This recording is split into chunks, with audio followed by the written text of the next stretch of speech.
After my husband died, his family froze me out. You were just temporary, his aunt said. I said nothing until I opened the safe he'd left me the code to. Inside was a letter and a deed to their family's summer home, all in my name. When I showed up to their reunion and took the keys off the wall, she asked, "What are you doing?" I replied, "Making a permanent memory." Tom died on a Monday.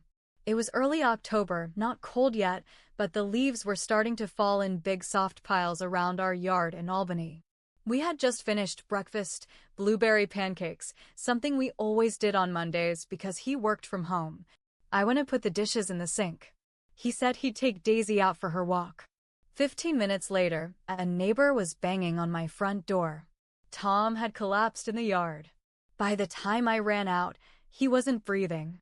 I did CPR until the paramedics showed up, but it didn't matter. He was gone. They said it was a heart attack. No one saw it coming. He was 39. The days after were a blur. Everyone was kind, at first. Friends brought food. Our neighbors helped walk Daisy. My sister flew in from Phoenix to be with me. But his family, his mother, his 2 uncles, and Aunt Nora took control the minute the body left the hospital. Nora especially. She talked like a lawyer, cold and flat. "We'll take care of the arrangements," she said. I was in shock. I nodded. I let them do it. I didn't want to argue. I thought we were all grieving the same man. At the funeral, they gave me a seat in the second row. Not even the front. His mother stood with Nora, whispering behind their programs. I could feel the judgment in every glance. When I tried to read the note I had written for Tom, Nora cut me off at the podium. "Let's keep this light," she said, with a fake smile, gripping my elbow too hard. Tom would have wanted joy. I wanted to scream.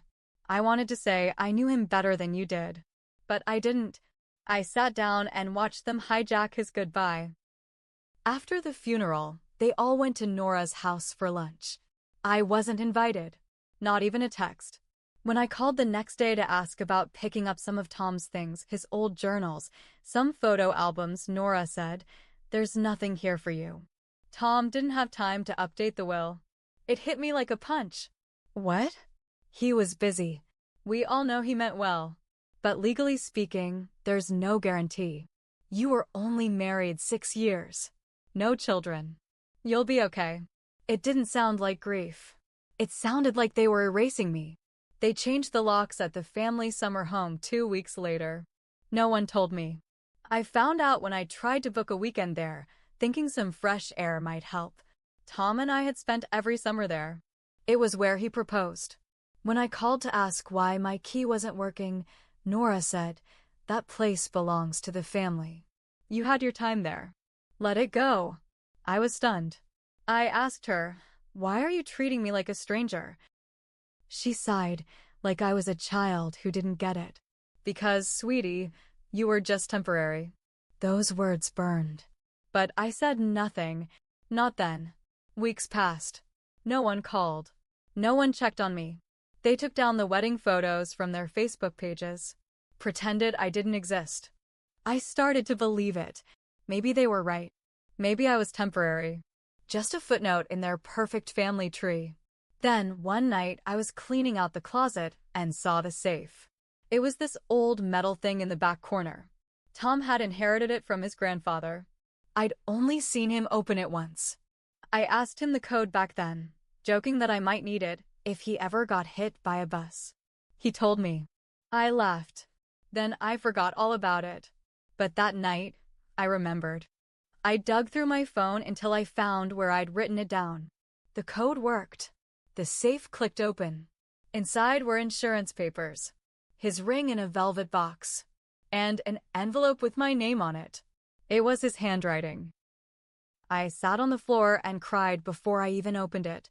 If you're reading this, I'm sorry. I should have told them. But I wanted this to be just for you. The summer house is yours now. I put it in your name last year.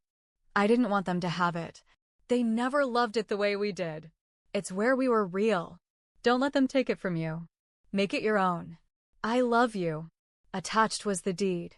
fully notarized. Property at Lake George. In my name. I stared at it for a long time. Then I stood up. And I waited. I didn't go to Lake George right away. I planned. I got the deed verified. Took it to a lawyer friend of my sister's. He looked it over twice and said, "This is airtight. It's yours." That was the first time I let myself smile in months. I waited until July. That's when they always did the family reunion at the lake house. Tom told me it had been a tradition for generations, always the second week of July, always the same people, same routines. Bonfire on Friday. Big dinner Saturday. Church on Sunday. Like clockwork. They thought I'd disappear quietly, that I'd let them have it. But I showed up on the Thursday before the reunion. I parked down the hill and walked up with my bag and Daisy. I didn't want them to hear the car. I wanted them to see me standing there. When I walked in, the house was already full. Laughter, drinks, someone grilling out back. I stepped inside and looked around. Same faded curtains. Same ugly floral couch. Same set of keys hanging by the front door, the lake keys, as they called them. Every door and drawer in the house opened with those. I walked over and took the keys off the hook. Nora was in the living room. She turned around and saw me. Her voice got sharp. "What are you doing here?" I held up the keys. "I'm making a permanent memory." You should have seen her face. She laughed. A cold, disbelieving sound. "You're trespassing." "No," I said. "I'm not." I pulled the deed out of my bag and handed it to her. She read the name. Her mouth fell open. Her hands shook. This is forged," she snapped. "Tom would never." "He did," I said. "Last year. Signed, sealed, and filed. It's mine now." Everyone started gathering around. His mom, his uncle, 2 cousins. All of them staring at me like I'd grown horns. "This house has been in our family for 80 years, his mother said. "You don't belong here." Tom said, "It's mine." "And now, legally, it is." They all started talking at once. Yelling, really. Nora was calling someone on her phone. His mom tried to grab the keys from my hand. I stepped back. "You're making a mistake," I told them. "I'm giving you all until tomorrow morning to leave." "Or what?" Nora spat. "Or I call the sheriff and report you for trespassing." She went pale. Because she knew I could. They didn't leave that night. They stayed. Whispered. Tried to come up with a plan. But in the morning, I had a local deputy with me. He looked at the paperwork, made a few calls, then told them to pack up. The look on Nora's face as she loaded her car will live in my head forever.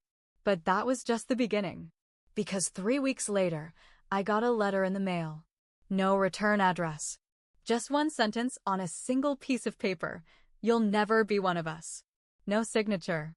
Just that. Like it was supposed to scare me. It didn't. It made me angry. So I decided to make the house mine for real. I tore down their old photos. Donated their furniture. I painted the walls, changed the locks, planted a new garden. I made it look like us, me and Tom.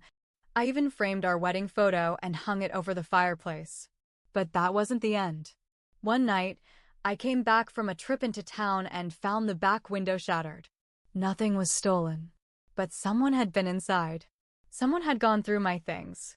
They left a note. Same handwriting. "This was never yours." This time, I didn't call the cops. I called a friend who used to do private security. He set up cameras. Motion sensors. I was done being passive. That's when I caught them. 3 weeks later, Nora's son showed up around midnight. I watched from the upstairs window as he tried to get in through the back door. I called the sheriff. He was arrested on the spot. And then the family turned on him.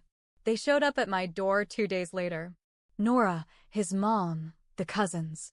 "Let's talk," she said. I opened the door just enough. "Talk about what?" "This has gone too far. You broke into my home." "He didn't mean it." "He did. And you all pushed him to." "You don't want to do this," she said. "We can make a deal." I smiled. "There's no deal. This is mine. You made sure I had nothing. And now I have everything you wanted. Then I shut the door. But it still wasn't over. I thought that after they tried to break in and got caught, they'd back off. I figured they'd be embarrassed or maybe even a little scared. I was wrong. A week after Nora and the others came to my door, I noticed strange things. First, it was my mail. Some of it started showing up opened, ripped at the corners. Then packages I'd ordered never arrived. I checked with the delivery company, confirmed drop-offs. Someone was taking them. Then my dog, Daisy, got sick. Real sick. She started vomiting and wouldn't eat. I rushed her to the local vet, and after they ran tests, the vet sat me down and said, "It looks like she ingested something toxic. Rat poison, maybe." I froze. We don't use poison. We live in the woods, sure, but I never leave anything like that out. The vet said she'd pulled through, barely. That it was a close call. That night, I cried on the kitchen floor with Daisy in my lap, and I realized they were still coming after me. Not just the house. Me. I sent a letter to my lawyer the next morning. I wanted a restraining order. Not just for Nora. For the whole family. The lawyer started the paperwork, but she warned me, they're going to push back. These cases can get ugly. Ugly wasn't even close. 2 weeks later, I was served papers. They were suing me, claiming the deed Tom left was obtained under undue influence, that I had manipulated a grieving man, that I had isolated him from his family and coerced him into giving me the property. They had affidavits signed by family members. They even submitted old texts, totally out of context, where Tom vented about family drama. Said he was tired of everyone's expectations. They were trying to twist his pain into something I did to him. It was disgusting. I didn't have the money for a long court fight, but I wasn't going to roll over either. I dug out every bit of proof I had.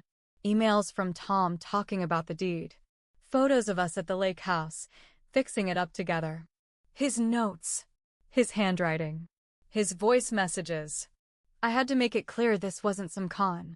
This was love. My lawyer told me the judge might order a mediation to avoid trial. She was right. Mediation was set for October, a full year after Tom died. We met in a small office in Glens Falls. Me, my lawyer, Nora, and their family lawyer. Nora didn't look at me once. Her lawyer opened with a sneer, "We're willing to offer you a payout if you vacate the property." I laughed. "You think this is about money?" Nora finally spoke. Her voice was low, cold. "You don't deserve that house. You tricked him." "He loved me," I said. "You just hated that you weren't in control." "We are his blood," she snapped. "And you treated him like a burden." He told me everything. How you mocked his career, his choices. How you only called when you needed something. Her face twitched. She wasn't expecting me to fight back. The mediator tried to calm us. "Let's stay civil." I stayed calm. "You want the truth?" "Tom gave me that house because it was the only place he felt happy." "You turned his funeral into a pageant. You didn't even let me speak. You erased me. But you can't erase this." Their lawyer leaned in. "If this goes to trial, it will get ugly. Public." "Are you ready for that?" "I am." "Are they?" That ended the meeting. They didn't settle. But they backed off. For now. But then something even worse happened. I got a call from my lawyer. "You need to sit down," she said. Tom's mother had filed a petition to exhume his body. She claimed she wanted to investigate inconsistencies. That she suspected foul play. I felt like the floor dropped out under me. They were accusing me of killing him. I didn't even know that was something people could do. File a request to dig up a body just to prove a point. But they did, and somehow the court agreed to hear it. My lawyer tried to stop it. We argued that there was no evidence of anything suspicious. Tom had a history of high blood pressure, a family line of heart issues. His death certificate listed it clearly, myocardial infarction. But his mother was relentless. She stood in court with tears in her eyes. shaking hands holding a framed picture of Tom, and claimed she just needed closure. Closure? She hadn't even let me sit in the front row at his funeral. The judge allowed it. I sat in my car in the parking lot and screamed until my voice gave out. They exhumed Tom's body in November. Cold, gray skies. I didn't go. I couldn't. I sat by the lake with Daisy and waited for the call. 2 weeks later, the results came back. No poison. No foul play. Just a worn heart that gave out too soon. I thought that would be the end of it. That maybe, they'd finally leave me alone. But people don't like to be wrong. Especially people like Nora. A few days later, I got an email from a local news station. They were doing a story on family inheritance disputes and wanted my side. I had no idea how they found out, but I knew exactly who leaked it. They wanted to humiliate me, to make sure everyone in town saw me as some gold-digging, home-wrecking widow. And for a while, it worked. People whispered. The grocery store clerk stopped making small talk. The woman who used to sell me candles at the farmer's market pretended not to recognize me. It broke me down. One night, I packed a bag. I told Daisy we were leaving. I couldn't take it anymore. But when I went to grab the keys, I saw the photo. It was the one Tom took of us on the dock. The sunset behind us. My head on his shoulder. His goofy grin. It was the last picture he ever printed out. And I remembered what he said, the day we first visited the lake house together. This place saved me. It can save you too. So I unpacked the bag. And I stayed. I stayed through the cold. Through the looks. Through the whispers.